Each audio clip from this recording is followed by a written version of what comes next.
భారతదేశంలో యూపీఐ వినియోగానికి సంబంధించి తెలంగాణ మొదటి స్థానంలో ఉంది అని చెప్పేసి. అయితే మన భారతదేశంలో యూపీఐని ఎప్పుడు ఇంట్రడ్యూస్ చేశారు? 2016లో. ఎవరు ఇంట్రడ్యూస్ చేశారు? NPCI, national payments corporation of India అన్నటువంటిది. సో ఇంట్రడ్యూస్ చేసినప్పటి నుంచి కూడా యూపీఐ వినియోగం అన్నటువంటిది పెరుగుతూ వస్తుంది.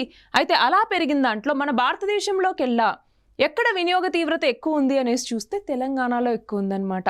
ఆంధ్రప్రదేశ్ ఇందులో 3వ స్థానంలో ఉంది. సో తలసరి యూపీఐ లావాదేవీలకి సంబంధించి తెలంగాణ మొదటి స్థానంలో నిలిచింది. డిజిటల్ చెల్లింపుల్ని స్వీకరించడం, నగదు డిమాండ్కి సంబంధించి వీటన్నింటికీ కూడా యూపీఐ అన్నటువంటిది చాలా ఇంపార్టెంట్. ఎట్లా? ఫర్ ఎగ్జాంపుల్ ఇప్పుడు క్యాష్ ట్రాన్స్ఫర్స్ కన్నా యూపీఐ చేయటం అన్నటువంటిది పెరుగుతోంది.